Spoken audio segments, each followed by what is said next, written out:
Vagaba yo en oscuridad hasta que vi a Jesús, mas por su amor y su verdad ya vivo en plena luz. Gozo y luz hay en mi alma hoy, gozo y luz hay, ya que salvo soy. Desde que a Jesús vi y a su lado fui, he sentido el gozo de su amor en mí. Muy buenas noches, amados amigos y hermanos que nos acompañan aquí en La Luz en mi Andar. Una nueva semana que iniciamos estudios y ciertamente me siento muy agradecido por tu presencia, por acompañarnos, por compartir estas lecciones, por hacerles saber a otras personas acerca de este ministerio y la oportunidad que tenemos tan grande de llevar el Evangelio por todo el mundo y especialmente darle gloria y honra a Dios en todo lo que hacemos. Muchas gracias por ser parte del mismo. Y antes de entrar de lleno en nuestra lección, ¿por qué no vamos a Dios en oración? Oremos. Padre nuestro que está en el cielo, santificado y glorificado sea su nombre. Señor, muchas gracias por esta oportunidad que nos da de estudiar su palabra, especialmente en esta ocasión el Evangelio según Juan, la vida, las buenas nuevas de su Hijo Jesucristo, y cómo éste hizo tantas señales que nos permiten creer que efectivamente Él es su Hijo. Le pedimos que seas con todos aquellos que nos están acompañando en este estudio y que podamos tener el corazón abierto, que es nuestra mente, para poder analizar lo que se está hablando, lo que se está estudiando, escudriñarlo en sus palabras y verificar que lo que se dice es efectivamente lo que usted nos ha revelado a través de las escrituras y no simplemente la opinión de un hombre. Señor, que todo lo que hagamos sea para su honra y para su gloria. Sé con cada uno de nuestros países, cada una de nuestras familias, y especialmente con aquellos que han sido tan afectados por esta pandemia, y que pronto tengamos la oportunidad de volver o tratar esa nueva normalidad que tanto se habla, pero que podamos estar nuevamente reunidos, vernos las caras unos a otros, y aprovechar la hermosa bendición de saber que somos su familia. Sin más, Señor, todo esto se lo pedimos y agradecemos en el nombre de Cristo Jesús. Amén. Pues sí, amados hermanos, como estamos hablando, nuestro estudio, las señales escritas para nuestra creencia. Recordamos el texto clave de nuestro estudio, de nuestra sección de estudio, lo encontramos en Juan 20, 30 al 31, del cual sale el título de esta serie, porque Juan nos revela cuál es el propósito de lo que él ha escrito. Él nos hace saber que Jesús hizo muchas señales en presencia de sus discípulos, las cuales no están escritas en este libro, pero las que se han escrito para para que creas que Jesucristo, bueno, que Jesús es el Cristo, el Hijo de Dios. Entonces, es importante el estudio que estamos haciendo de este libro por varios detalles que estaremos mencionando en la lección del día de hoy. Recapitulando brevemente la lección de la semana pasada, hablamos acerca de quién es el escritor de este libro, cómo es también conocido como el discípulo amado, uno de los Boanerges, uno de los hijos de trueno o hermanos del trueno. Este joven al que Jesucristo le hace saber, aquí está tu hijo, se lo hace saber a su madre María, y a él le hace saber, aquí está tu madre, dándole la responsabilidad, dándole el cargo a Juan de cuidar, de velar por la madre de Jesús. Entonces, tenemos esta hermosa oportunidad de estudiar de sus escritos, de estudiar lo que él ha revelado, ha sido inspirado por Dios, así que Dios ha revelado a través de él en estos escritos acerca de las buenas nuevas, el Evangelio, la vida de Jesucristo. De ello estaremos hablando, no abarcaremos todo el libro completo, no sabría cuántas nos tomaría, pero ciertamente estudiaremos lecciones que podemos aprender a través de este libro, de la vida de Jesucristo y de aquellos a los que Él tocaba de una u otra manera, y cómo las enseñanzas que Él hizo, esas señales, hoy nos permiten saber efectivamente es el Hijo de Dios. Es en Él en el que creo porque sé todo lo que ha hecho, porque no hay duda es hijo de nuestro Padre Celestial. Pues bien, nuestra lección el día de hoy, y les invito a abrir sus Biblias en el Evangelio de Juan, Evangelio según Juan, primer capítulo. Juan 1, vamos a ver versículos 1 al 14. Entonces, mientras vamos a este texto, el verbo hecho carne es el título para nuestra lección del día de hoy. ¿Qué quiere decir esto? Bueno, es el versículo 14. Lo estaremos leyendo, lo estaremos meditando más adelante en lo que estudiamos este texto. Vamos a hacer todo lo posible por leer el texto completo de Juan 1, 1 al 14 en breves secciones y tratar de leer varias referencias que te estaré dando durante este estudio. Mi recomendación, mi deseo, si se puede decir para contigo, es que tomes nota de esos versículos, los escudriñes, los medites, los estudies por tu propia cuenta.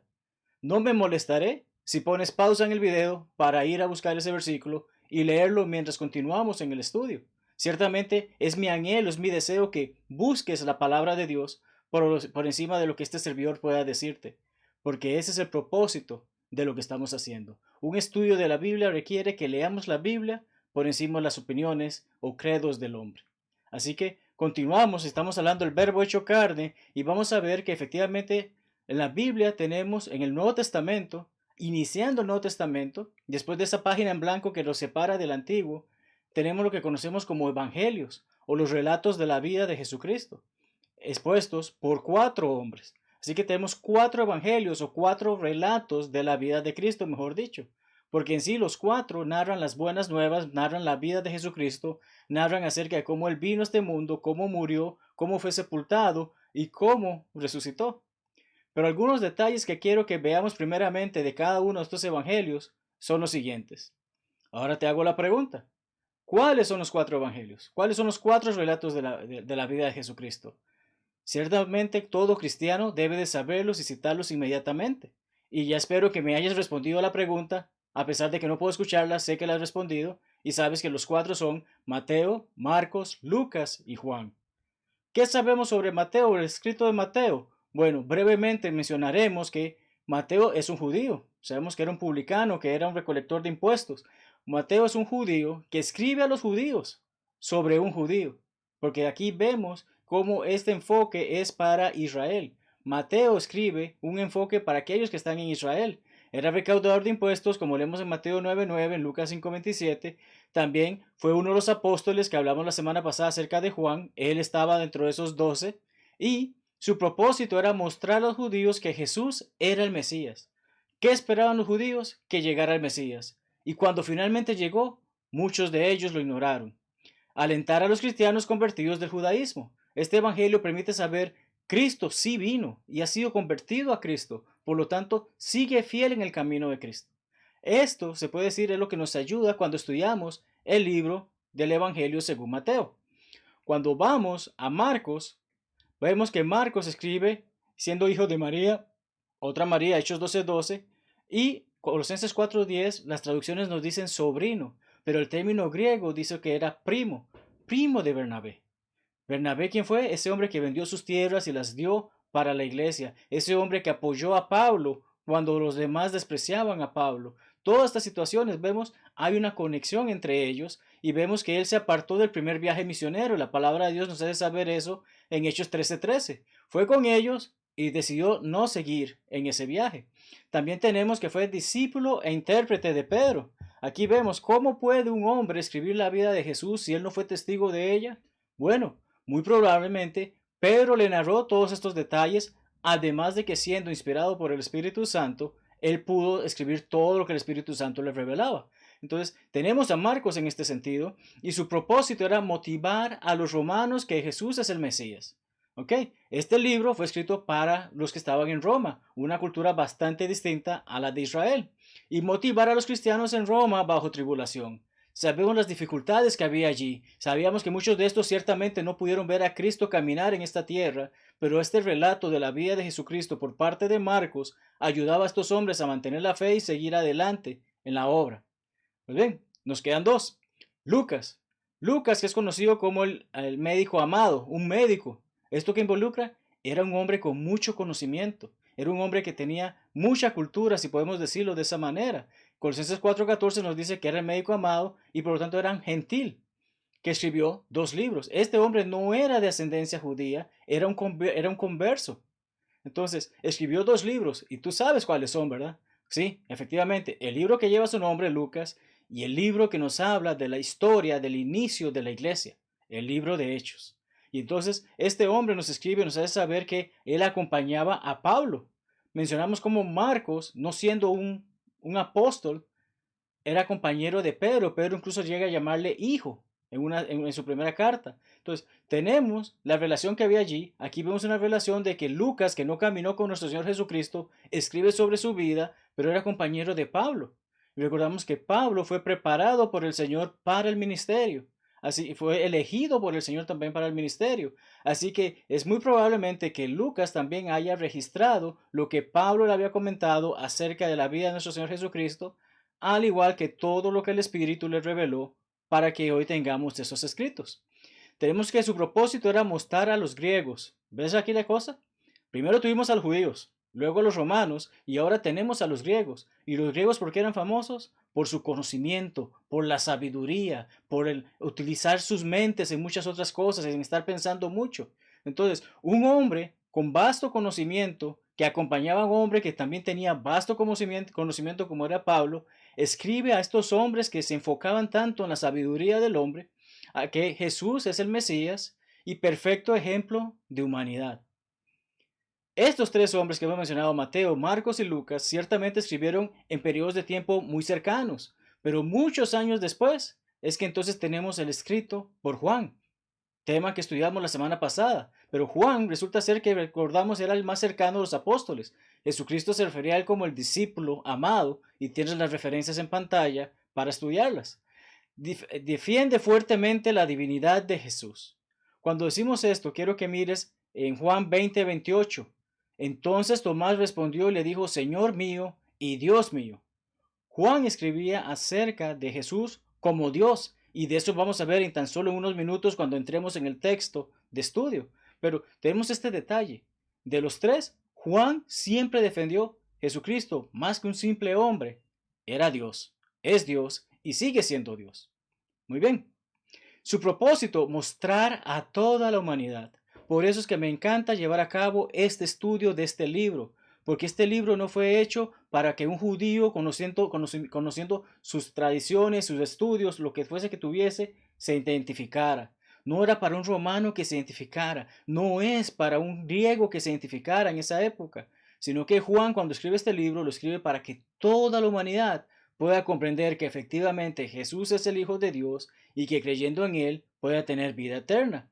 Así que la humanidad sepa que Jesús es el Mesías a través de las evidencias narradas en su relato y como mencionamos Juan 20, 30, 31, estas señales que fueron escritas para nuestra creencia.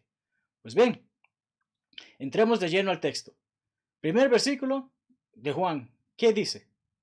Abre la versión de la palabra de Dios que tienes. Sabemos que hay muchas traducciones y vamos a analizar brevemente algunas que están disponibles en este momento. Tenemos, por ejemplo, que la Reina Valera nos dice en el principio era el verbo y el verbo era con Dios y el verbo era Dios. Muy similares son las palabras en la Biblia de las Américas, en la nueva versión, pero nueva Biblia Latinoamérica de hoy. En la nueva versión internacional vemos que está la idea de era, existía, estaba, era. Vemos esta idea, vemos este concepto que nos afirma que efectivamente Jesucristo estaba con Dios, era Dios. Es lo que nos hace saber. Pero mira la última referencia. Es de la traducción del Nuevo Mundo. La traducción del Nuevo Mundo dice, en el principio la palabra era, y vamos a ver la definición entre verbo y palabra en unos minutos también, en el principio la palabra era y la palabra estaba con Dios. Hasta aquí vemos que sigue lo que las otras traducciones nos han hecho saber. Pero mira interesantemente la última línea. Y la palabra era un Dios. Y nos hace saber en minúscula. Esta traducción, amado hermano, es la que utilizan los que conocemos como testigos de Jehová, un grupo religioso que le quita el mérito a Jesucristo de que realmente Cristo es Dios, es parte de la deidad, es divino.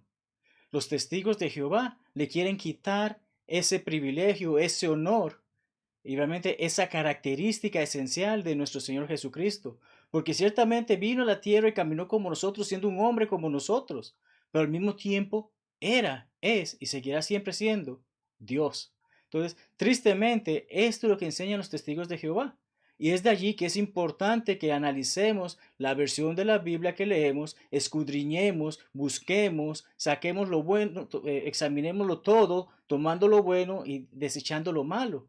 Y tristemente esta versión de la Biblia es una que no deberíamos tener en nuestros hogares, porque tan solo en ese primer versículo ya está enseñando algo que es totalmente falso.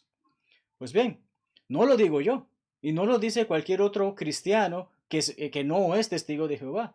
Veamos lo que sabios escritores, eruditos, que han escrito diccionarios, léxicos, comentarios, personas que tienen más tiempo de estudiar la palabra que lo que hemos tenido nosotros en nuestra vida, dicen al respecto. Y entre ellos está el señor Vine, que escribió ese diccionario que utilizamos muchos, diccionario expositivo de términos o palabras del Nuevo Testamento. Dice lo siguiente, dice así: un caso notable de ello se halla en Juan 1:1, y el verbo era Dios, habiendo aquí un doble énfasis sobre teos, la palabra griega para Dios, por la ausencia del artículo y por la posición enfática en la estructura de la oración. Traducirlo literalmente, que es lo que hacen los testigos de Jehová, como un Dios era el verbo, es totalmente engañoso. Le está quitando el valor a Jesucristo, pero seguimos leyendo que dice: además, el hecho de que el verbo es el sujeto de la oración ejemplifica la norma de que el sujeto debe ser determinado por su posesión de artículo cuando el predicado carece de él. En el principio era Dios, estaba con Dios, es Dios. Tenemos que comprender eso. Cristo es Dios. La palabra de Dios así lo afirma. El griego, que es el original, así lo afirma. Por esta traducción reciente por parte de este grupo religioso, quiere quitarle el privilegio y el valor que Jesucristo tiene para la historia. Pues bien, vemos las primeras palabras de Juan 1:1. En el principio. ¿Dónde has visto esas palabras en otra ocasión? Disculpa. Génesis 1:1, ¿verdad? En el principio creó los cielos. Vemos que hay una hermosa conexión entre cómo empieza el relato de la vida de Jesucristo, el hermano Juan, el apóstol Juan, y cómo la palabra de Dios inicia con esas mismas palabras. En el principio era el verbo, y el verbo era con Dios, y el verbo era Dios. Y en el segundo versículo leemos: este era en el principio con Dios. Así que nunca está separado del Padre, siempre estuvo allí, siempre estuvo presente. Verbo, del latín verbum. ¿Por qué pasa esto? ¿Por qué leemos verbo en nuestras versiones de la Biblia en español? Los hermanos en Estados Unidos encuentran la palabra word, que significa palabra. Entonces, ¿por qué hay una diferencia en los idiomas? ¿Por qué uno dice palabra y el otro dice verbo? Bueno, acabo de mencionar, in principium era verbum, y no sé hablar latín, así que discúlpenme, pero verbum es del latín. ¿Qué es lo que ocurre? Logos es la palabra más profunda, más plena e inclusiva. Esa es la palabra griega que ha sido traducida como verbo porque ha pasado a través del latín.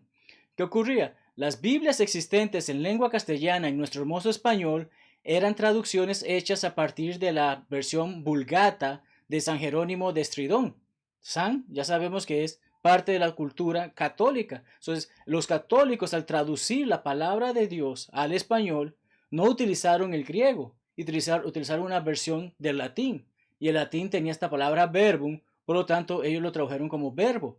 Pero la palabra logos realmente lo que significa es palabra, es una palabra más profunda. Es la revelación de lo que está en Dios en su naturaleza y carácter de amor. Sus caminos, en resumen, todo lo que Él comunica. Palabra. Rema es otra palabra griega que se utiliza como palabra, pero no lleva esta connotación, sino que lleva la connotación de una palabra común y corriente. Pero esta palabra tiene peso. Este verbo tiene peso. Verbo, sonidos que expresan una idea.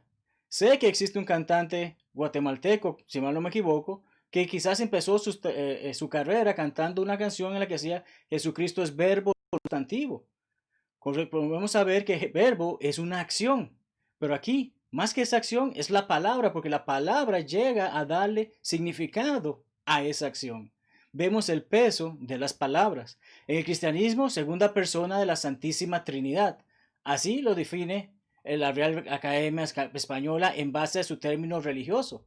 Y no quiero entrar en debate porque sé que hay hermanos que se oponen al uso del término Trinidad, pero ciertamente la palabra de Dios nos habla acerca de esta idea o de este concepto. No se utiliza la palabra Trinidad como sí, pero sí encontramos la palabra deidad y encontramos las tres personas de esta deidad. Y te invito a que leas ese artículo disponible en Enfoque Global, Enfoque Bíblico Global, por parte de Moisés Pinedo, una traducción del artículo por hermano Wayne Jackson, que te compartiré el enlace durante la transmisión. ¿Qué acerca de los términos deidad, divinidad y trinidad? Te invito a que leas entonces ese artículo luego, pero tenemos que es una persona de la deidad. Ya, Dios es una esencia y hay tres personas que la conforman, pero como mencioné, prefiero que leas ese artículo y seguir adelante con nuestro estudio. Palabra, volvemos al diccionario de la Real Academia Española, nos dice que unidad lingüística dotada generalmente de significado. ¿Qué significado tiene Jesús en la vida y en la historia del hombre? Muchísimo, porque esta palabra estaba en el principio, esta palabra estaba con Dios y esta palabra es, era y seguirá siendo Dios. Entonces vemos que da significado a la vida. En el principio, Cristo estaba. Cristo no fue creado como nosotros lo fuimos. Cristo es nuestro creador también. Muy bien, continuamos. Pasamos ahora al versículo 3 porque nos dice, todas las cosas por Él fueron hechas y sin Él nada de lo que ha sido hecho fue hecho. ¿Qué dice simple y sencillamente? Todo ha sido hecho por Él. ¿Y cómo pudo haber sido creado para crear las otras cosas? No hace sentido. Él, siendo parte de la deidad, siendo parte de Dios, inmediatamente, sin tener un inicio ni tener un fin, Él trabajó, Él laboró en lo que hoy somos nosotros, en esa creación que Dios hizo. Porque todo fue hecho por Él, tal como leemos en ese pasaje. Sin Él, nada de lo que ha sido hecho fue hecho. ¿Puedes ver la importancia de las palabras todo y nada? O hay todo o no hay nada. Pero entonces vemos que es importancia. Todo fue hecho por Él. Sin Él, nada estaría aquí. Sin Jesucristo, ni tú ni yo estaríamos vivos, ni la casa en la que vivimos, ni la cama en la que dormimos, ni el pueblo en el que vivimos, ni el planeta en el que vivimos, ni el universo en el que vivimos. Todo, absolutamente todo, ha sido hecho por Él. Muy bien. Pasajes que nos ayudan a afirmar esto, Génesis 1, 1, 2 y 26 al 27, Isaías 45, 12, Hebreos 1, 1 al 3 y 3, 3 al 4, Apocalipsis 4, 11. El último libro de la Biblia que nos dice, Señor, digno eres de recibir la gloria, la honra y el poder, porque tú creaste todas las cosas y por tu voluntad existen y fueron creadas. Por la voluntad de Cristo, siendo parte de Dios, nos hace saber que efectivamente tenemos la hermosa bendición de existir y haber sido creados. Gran peso hay en este verbo, en esta palabra. La vida, la luz, las tinieblas. Leamos esos versículos 4 y 5. En él estaba la vida, y la vida era la luz de los hombres. La luz en las tinieblas resplandece, y las tinieblas no prevalecieron contra ella. Génesis 1, 20, 25, 2 al 7 y Juan 5, 24 al 27 son hermosos textos que nos ayudan a valorar lo que acabamos de leer, sabiendo que ciertamente Dios crea la luz. Génesis 1, 3 al 5, Juan 3, 19 al 20 también nos habla sobre ello.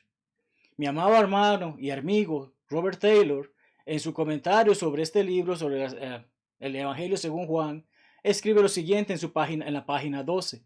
Dice, la luz traza su fuente a él. Este es un término descriptivo de la verdad, lo derecho, la iluminación y la salvación. La oscuridad simboliza la ignorancia, el pecado y la corrupción.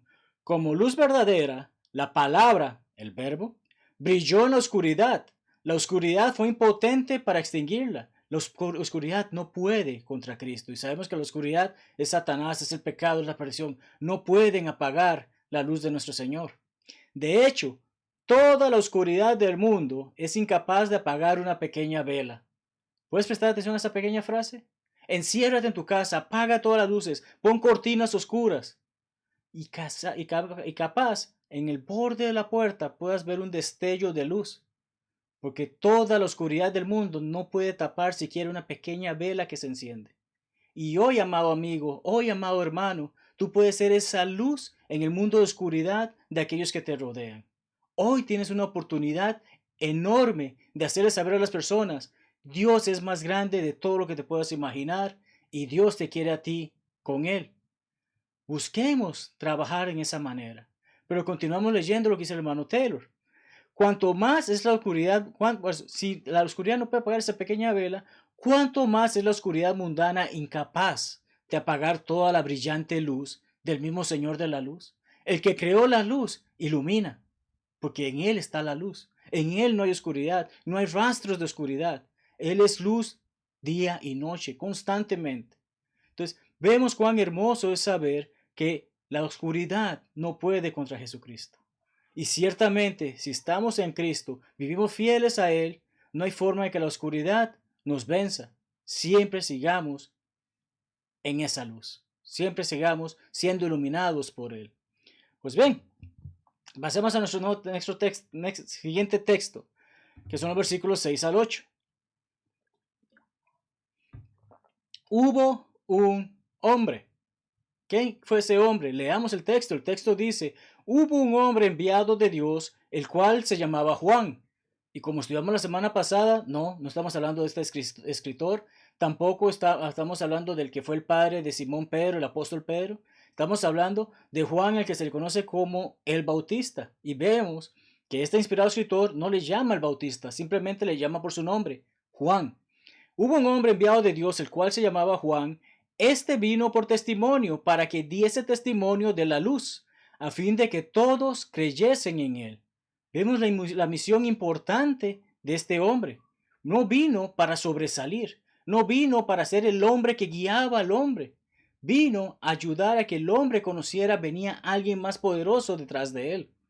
No era él la luz, que hablamos que la luz tiene ese poder, sino para que diese testimonio de la luz. ¿Qué involucra dar testimonio? Es decir, es revelar, es hacer saber, esto yo vi, esto yo sé, y de esto puedo dar fe de que existe. Juan vino a preparar al mundo de que supiese, Jesucristo viene, ese Cristo, ese Mesías que están esperando, viene, y viene justo detrás mío. Prepárense porque Él viene. Es lo que hizo Juan, el que conocemos como el Bautista. Testigo de la luz.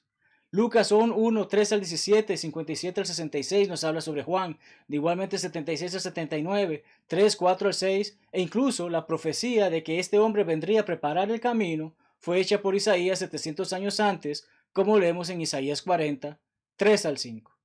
Mateo 11, 7 al 15 también nos habla de él. Y cuando vamos al capítulo 3 de Juan, en una parte luego leemos en los versículos 26 a 36 acerca de cómo Juan da testimonio, cómo Juan hace saber, Cristo ha venido, Cristo está aquí, Cristo está preparando el reino, Cristo está haciendo todo lo que tiene que hacer. Yo ya cumplí mi trabajo. Y aquí vemos una hermosa enseñanza que él hace saber.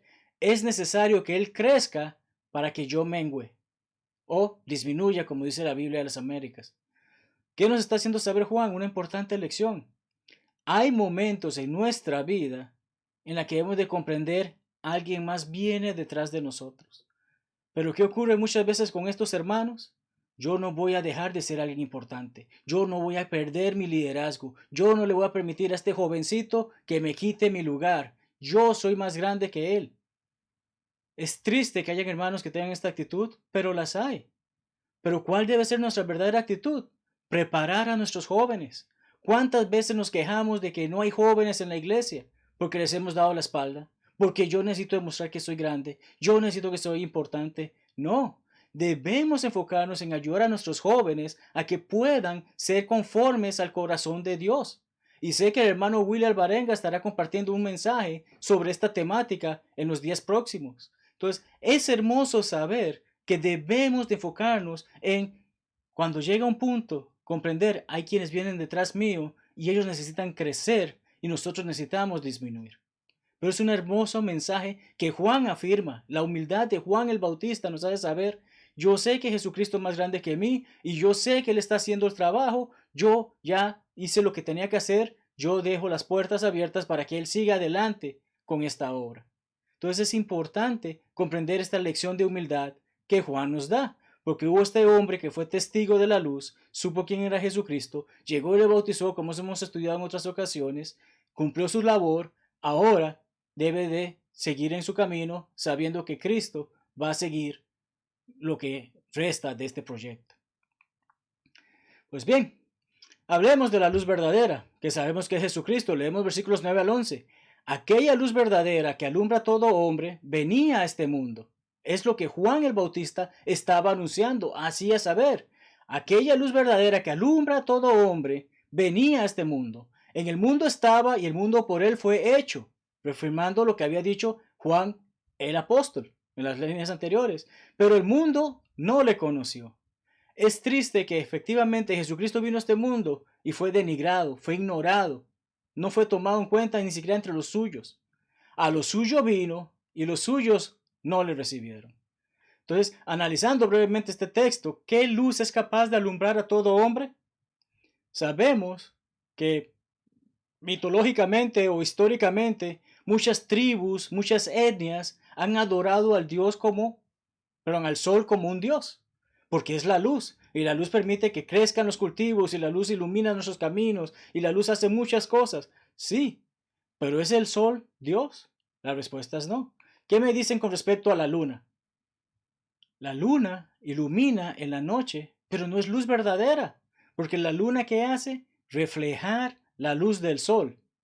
Y no todo el tiempo está activa, porque por lo menos una semana cada mes tenemos lo que conocemos como la luna nueva, en que no podemos ver a la luz. Entonces vemos que ni siquiera los astros fuera de este planeta son la luz verdadera, sino solamente Cristo es la luz verdadera. Pero es triste que, como hemos leído, a lo suyo vino, a su pueblo, a su gente, como había sido prometido, como había sido profetizado, como venían años tras años, esperando que se cumpliera esta promesa. Y que cuando finalmente llega, ellos no le reconocen y no le reciben. Hoy hay muchos que, teniendo la oportunidad de escuchar el Evangelio, deciden rechazar esta luz, deciden vivir en tinieblas. Es triste que esto ocurra y sabemos que ocurre. ¿Qué podemos hacer? Lo que debemos de hacer: seguir fieles, seguir firmes y llevar la palabra de Dios por todo el mundo como nos ha sido comandado. Muy bien. Lucas 4, 24, 23 al 16, Hechos 3, 24 al 26 y 13, 46 nos ayudan a saber acerca de cómo Jesucristo ciertamente fue despreciado. Cómo él mismo hace saber que no hay profeta en su tierra. Llegó a los suyos y los suyos le ignoraron completamente. Van a haber situaciones que vivamos así. ¿Debemos de deprimirnos por ello? ¿O debemos de seguir adelante a hacer el trabajo que Dios nos dio? Si los míos no me reciben, habrán otras personas que recibirán el mensaje que tengo para compartir con ellos de la palabra de Dios. Así de hermoso es, aunque sea doloroso, tenemos una misión que debemos llevar a cabo y seguir adelante en ella. Versículos 12 al 13 nos habla acerca de quienes sí le recibieron, de quienes sí hicieron su voluntad. Leamos estos versículos de los hijos de Dios. Dice: mas a todos los que le recibieron, a los que creen en su nombre, les dio potestad, les dio poder, les dio ese privilegio de ser hechos hijos de Dios. Amado hermano que has obedecido el Evangelio, tú y yo tenemos una hermosa bendición, un hermoso privilegio, una hermosa potestad. Somos llamados hijos de Dios, no simplemente por ser llamados, sino que somos tales. Y amado amigo que estás viendo estas lecciones, puedes ser uno de ellos si obedeces el Evangelio, mas hablaré brevemente al respecto al final de nuestra lección. Los cuales no son engendrados de sangre, ni de voluntad de carne, ni de voluntad de varón, sino de Dios. ¿Qué nos está diciendo Juan? ¿Qué Dios ha revelado a través de Juan? ¿Quiénes tienen esa potestad, ese privilegio de ser hechos hijos de Dios? ¿Cómo es posible ser hijos de Dios? Nos lo dice, nos responde en ese versículo 13. No es por nuestra sangre. ¿Qué está haciendo saber Juan? El pueblo de Dios era conocido como Israel. La palabra del Antiguo Testamento decía: Israel es el pueblo de Dios. Pero no por haber nacido de padres israelitas, eres ahora considerado un hijo de Dios. No por la voluntad de nuestra familia. Bueno, mi papá y mi mamá son cristianos, por lo tanto yo soy cristiano. No, eso no es algo que heredamos. No es simple como eso. Hay muchos grupos religiosos que así lo enseñan. Y hay tristemente muchas personas de que porque mi papá y mi mamá son de esta religión, yo también lo soy, aunque no sepan ni practiquen nada de ella. Pues bien, no es por la voluntad de lo que el hombre enseña. No, pueden haber muchos libros, pueden haber muchos videos, pero ¿qué es lo que la palabra de Dios dice para que puedas ser un hijo de Dios? Es lo que importa.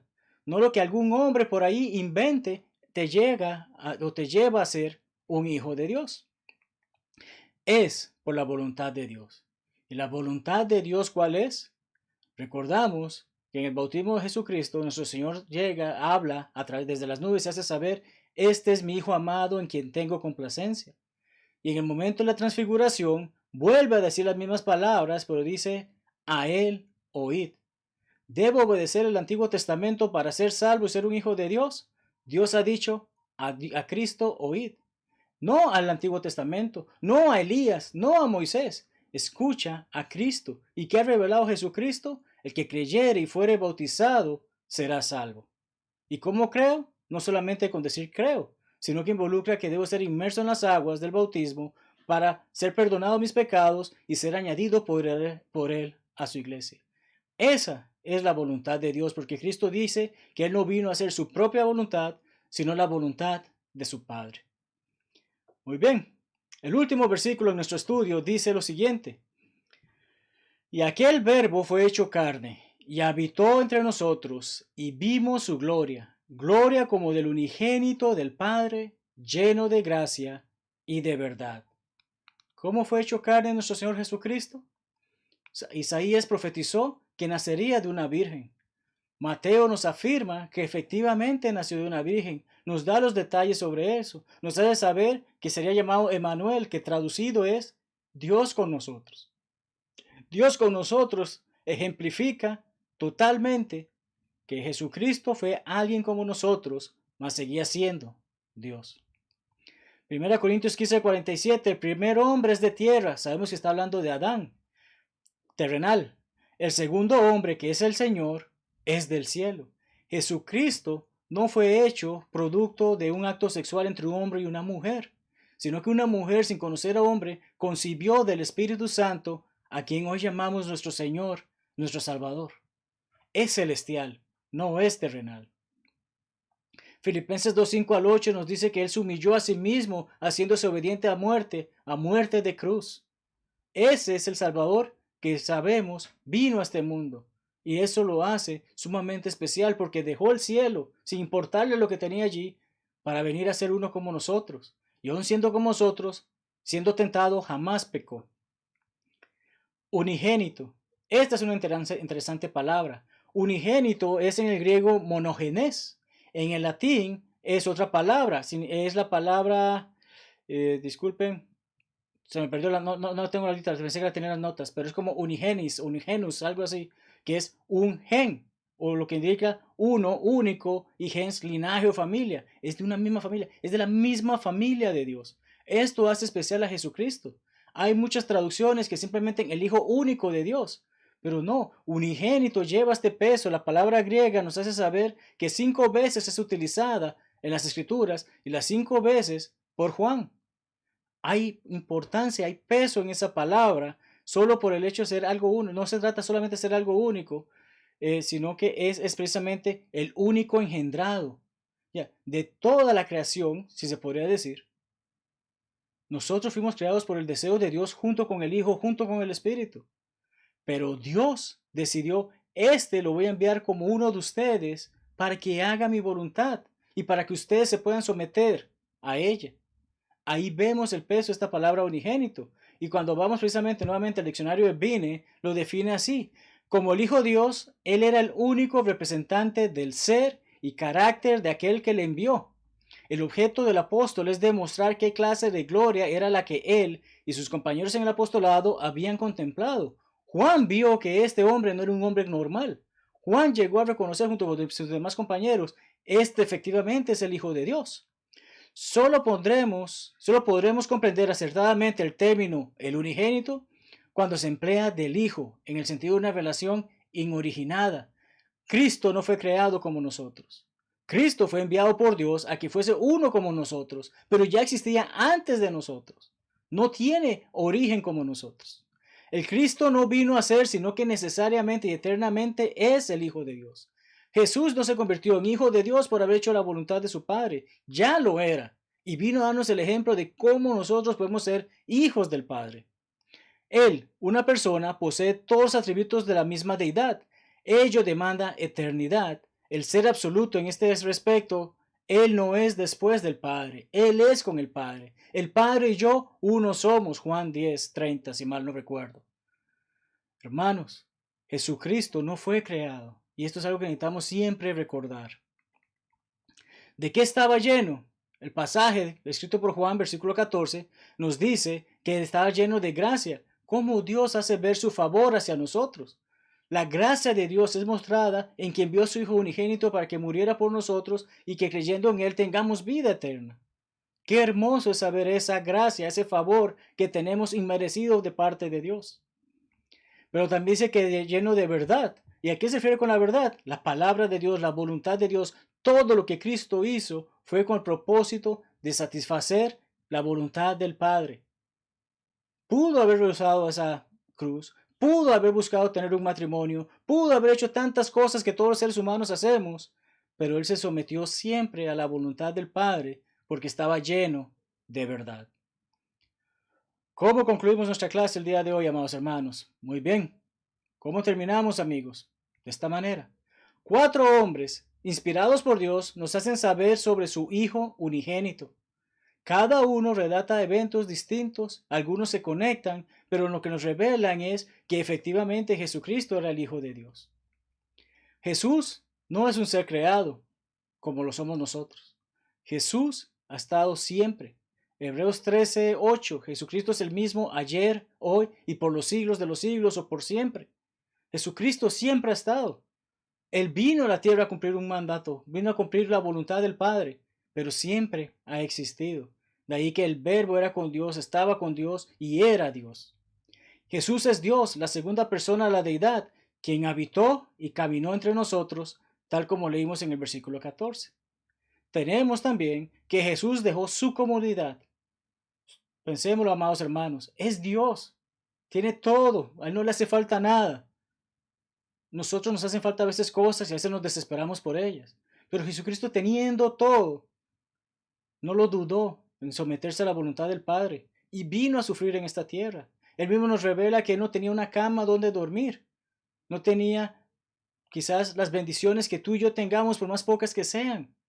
Sin embargo, Él vino y llevó a cabo todo eso. Él dejó toda esa comodidad para darnos a ti y a mí la oportunidad de poder estar con Él en esa misma comunidad, en ese mismo hermoso lugar en el que Él está en este momento.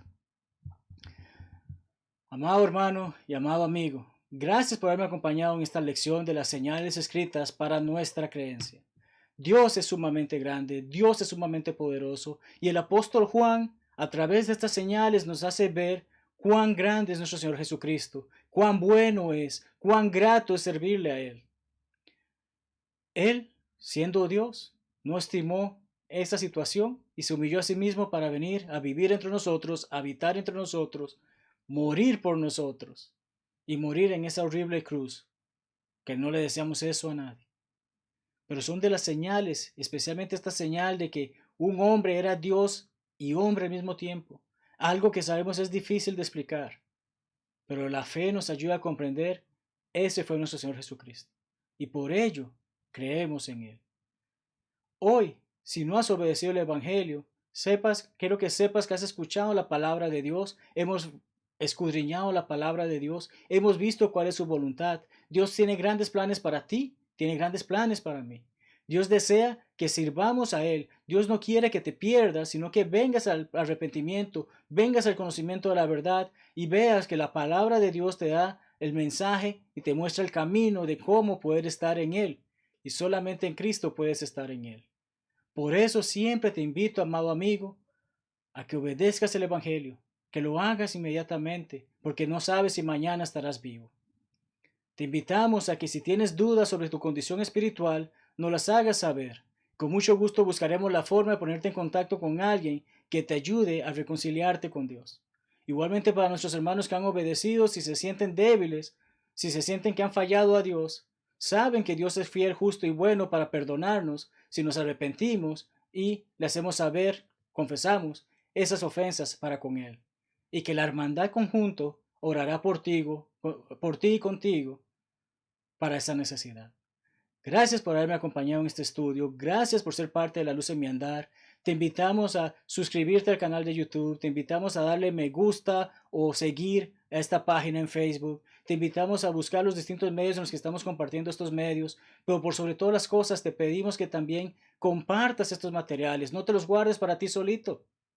Hay muchas almas allá afuera que necesitan escuchar la palabra de Dios y este es un hermoso medio para hacerlo. Te invitamos a que nos acompañes luego en la sesión de preguntas y respuestas. Te invitamos a que los martes, jueves y viernes seas con los demás compañeros que comparten la palabra de Dios por este medio. Te invitamos a que visites las congregaciones si tienes la oportunidad, a que busques congregaciones de la Iglesia de Cristo y puedas ver sermones y lecciones también predicados por ellas. Te invitamos a buscar la palabra de Dios cada instante de tu vida, porque es lo único que te va a garantizar ser vivo eternamente. Este mundo pasará, la pandemia pasará, las dificultades pasarán, pero hoy tienes esa hermosa oportunidad de hacer lo que es correcto y ponerte a servir a nuestro Señor como a Él agrada, como a Él le honra y como Él espera de cada uno de nosotros. Que la paz de Dios sea con todos ustedes y tengan una hermosa noche. Vagaba yo en oscuridad hasta que vi a Jesús, mas por su amor y su verdad ya vivo en plena luz. Gozo y luz hay en mi alma hoy, gozo y luz hay, ya que salvo soy.